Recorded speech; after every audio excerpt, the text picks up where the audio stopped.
Hello, Denver.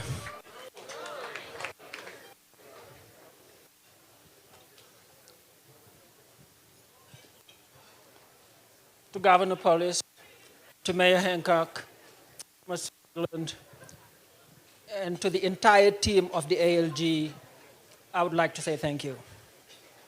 To Dr. Jha, in your remarks, you pointed to something that is full of meaning. And the question was, how did you do it?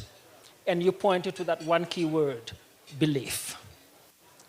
I would like to take you guys to one of probably the best literary works produced in this country by an author called Richard Wright. And in there, there's a conversation between Bigger Thomas and the lawyer, in which the lawyer pointed to a big building and said, Bigger, what do you see over there? Bigger said, I see a big building. The lawyer turned around and said, what keeps the building standing? Bigger said, I think there's a lot of steel, there are bricks, and there are other materials. And the lawyer turned and said, the real thing that keeps that building together is the belief that you have in the man, in the heart of man and the heart of women. When men and women believe, the building will stand. But the minute they stop believing, the building will crumble to the ground. In the course of human history, and I was talking to Dr. Jha, and I told him the theme this year could not be any more apropos: immigration, integration, and civic participation. That is precisely what I would like to talk about today.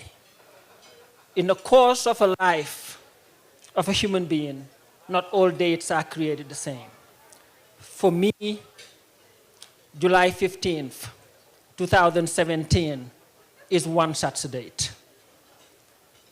I had just come from a series of conferences across Europe, talking about issues as diverse as climate change, to the rise of nationalism. But then on that day, on that afternoon of the 15th, instead of doing the normal tourist thing, visiting shopping centers, I decided with a few friends of mine that we were going to visit a migration center. It's called the Sundiata Center in the outskirts of Paris.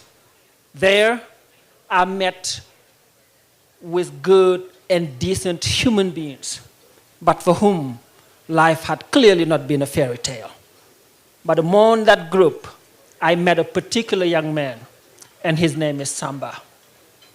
Now, Samba had tried the first attempt to cross the Mediterranean Sea to find himself on the other shore in Europe. In the course, their makeshift canoe failed, and he witnessed a lot of death. He witnessed a lot of tragedy.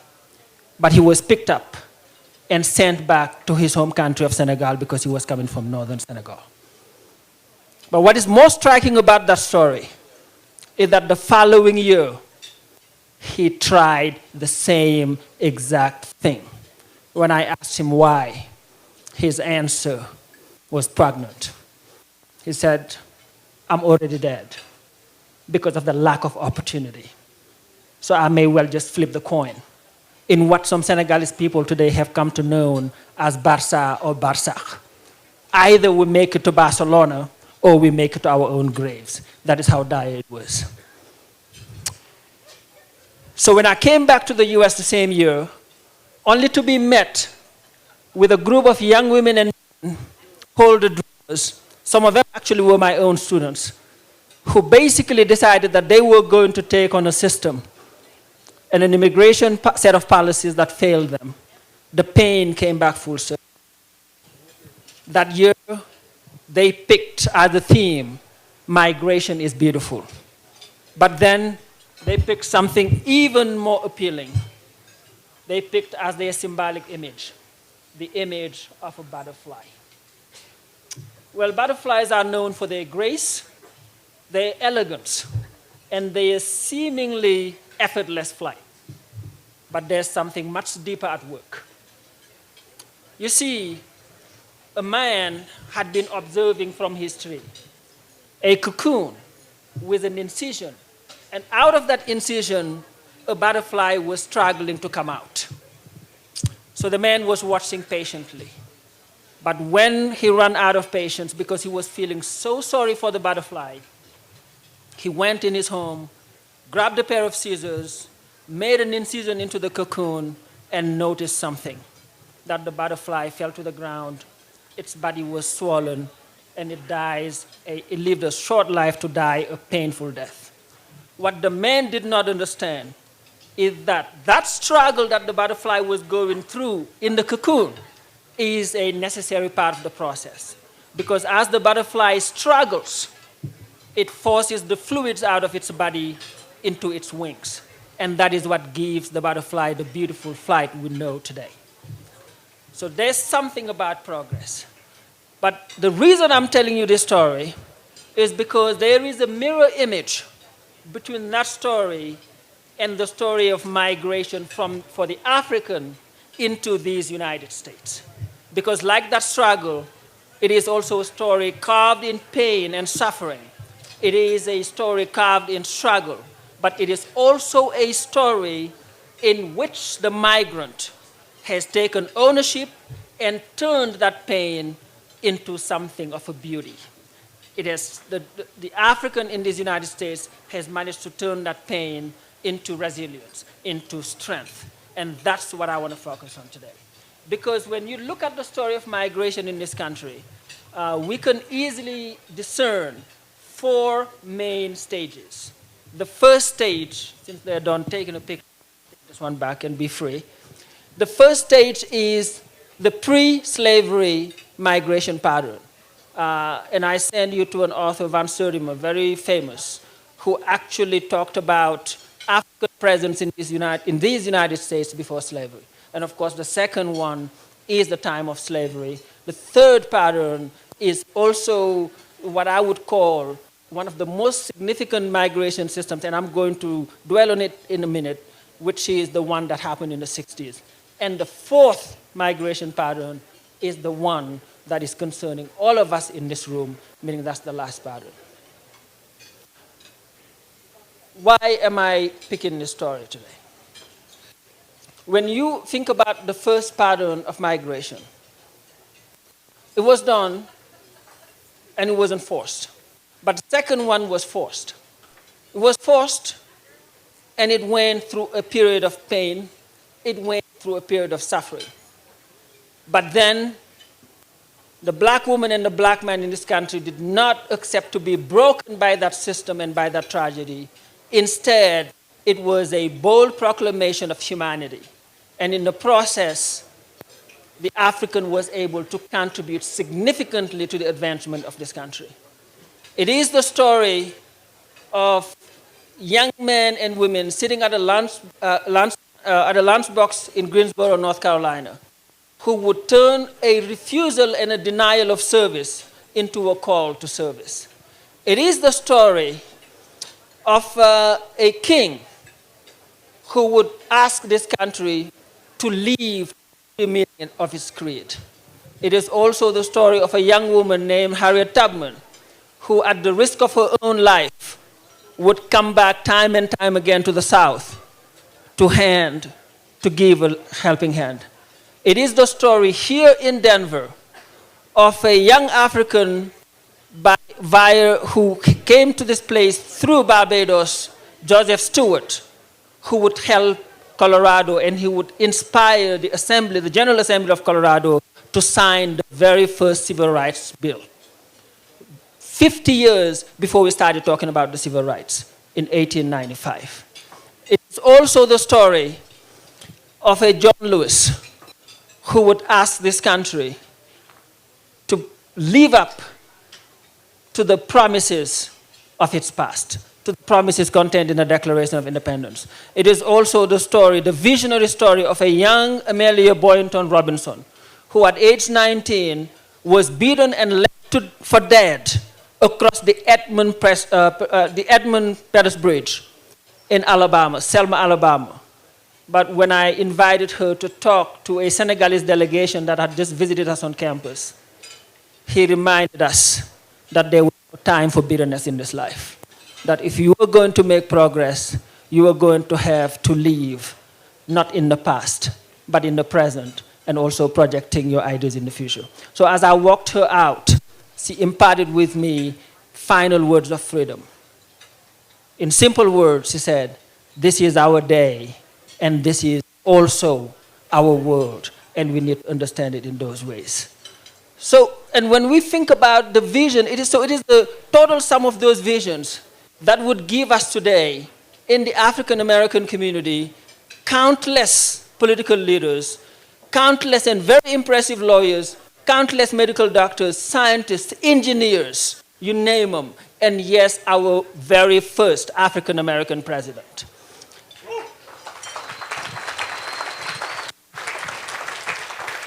Our very first African American vice president, and also, yes, our very first African American female Supreme Court justice. So the story of migration in this country for the African is truly a story not only of struggle and denial and suffering, but it is also a story of beauty. And it is also the story of those who would be the grandsons and the granddaughters of slaves who would go on to build what I consider to be one of the most significant, if not the most significant institutions in this country, historically black colleges and universities, HBCUs. I could see. Now, it would be easy to throw it out there in that bold declaration, but if you can just look quickly at the numbers. Just a quick reminder, HBCUs are only 3% of this nation's colleges and universities, yet they produce 8% of African American judges in this country. They also produce 50% of African American attorneys in this country. They produce, now get ready for this, 70% of African American dentists in this country. And yes, for the teachers in the room, they produce 75% of public teachers who are African American in this country.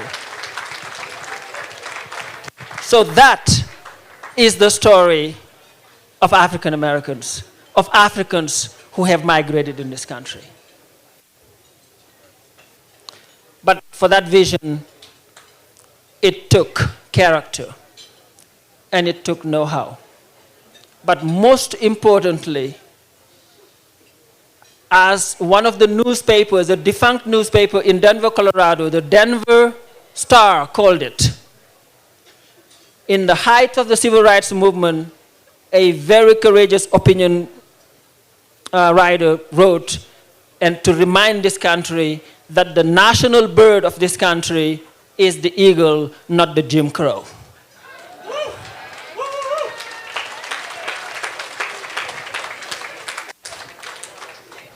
Hence my invitation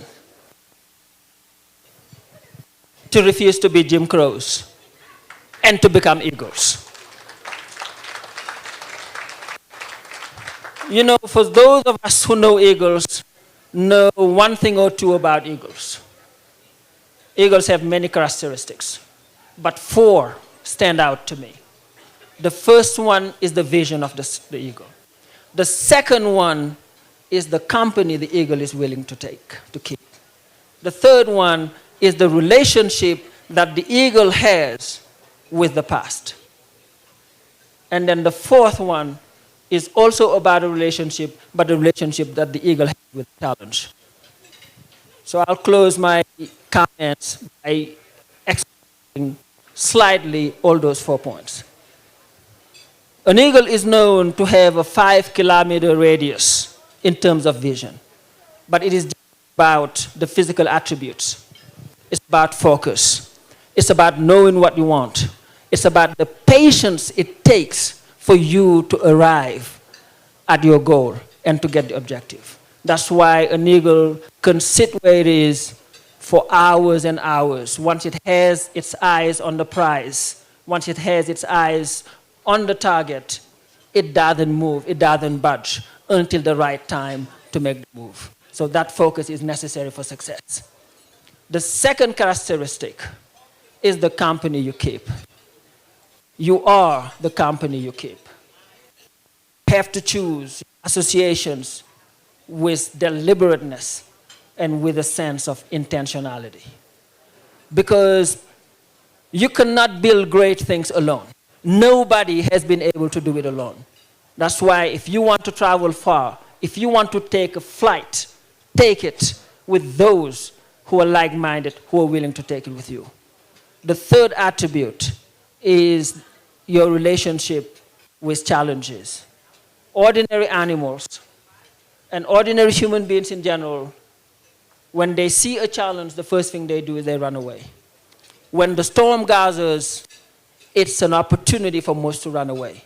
But for an eagle, as the storm gathers, it's an indication for excitement. Because the eagle understands one thing, that will allow you to take a deeper flight, will allow you to take a stronger flight, and will make you stronger. Now, the last one I want to focus on a little bit is your relationship with the past. Eagles do not eat dead meat. And there's a reason for that. There's a great amount of symbolism in that fact. Leave the past where it belongs. The only way forward is the way into the future, not a way into the past. The eagle understands it so much that even with the little eaglets, the eagle does something that is rather extraordinary. It comes out every single day to take the softest spots in the net, in the nest, so that the little eaglet will have no choice but to spread its wings and fly on its own. But then the eagle doesn't only do it for the eaglets. The eagle applies the same principle to itself. When the eagle starts getting old and weak, it does something rather extraordinary. It plucks its softest feathers away until it almost becomes bare. Then it goes against the rock to break its beak and jaws and does something else, goes into hiding until a new beak emerges, until new jaws emerge, until new feathers emerge, so that it can have even a more splendid flight. That is the relationship that the eagle has with a storm. So I see the gathering storm today for Africa in general as an opportunity to build. To build. And it doesn't matter really if you are an African from this country, an African from Europe, an African from the Caribbean, or an African from Africa, we've got a homeland to build. Because the way the world will see African Africans will always be vis-a-vis what we have been able to build at home. Because if we do that, we do it for Africa. If we do that, we do it for the world. If we do that, we do it for Samba.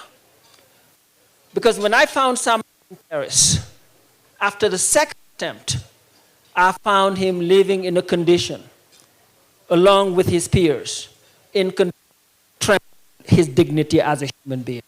Therefore, my own dignity. Because I'm African, I'm black, I'm an immigrant, and that will never change. So I want us to be able to do a bold that from now on, we can go and reaffirm the dignity of all human beings, including the dignity of Samba. And the story of Samba is just not the past, because today we have 3 young brave men who went through the same harrowing process, and they are sitting with us tonight, and I want them to stand up. We have Lamin, we have Pap, and we have Yusufa.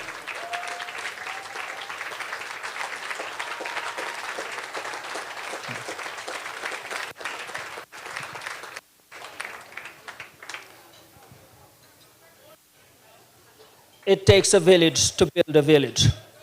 Let's all do it together. Let's do it for them.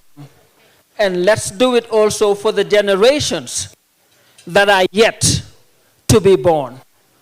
Because if we trample on the dignity of one human being, we can be assured that we have trampled on the dignity of all human beings. And I can recognize my humanity only through your humanity. Therefore, building is not an option. And I would like to conclude by saying this, that our lives have to be about something.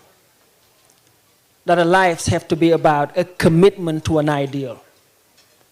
And if we commit to the ideal of human life, then our actions, our deed, and our thinking must reflect that process. Thank you very much.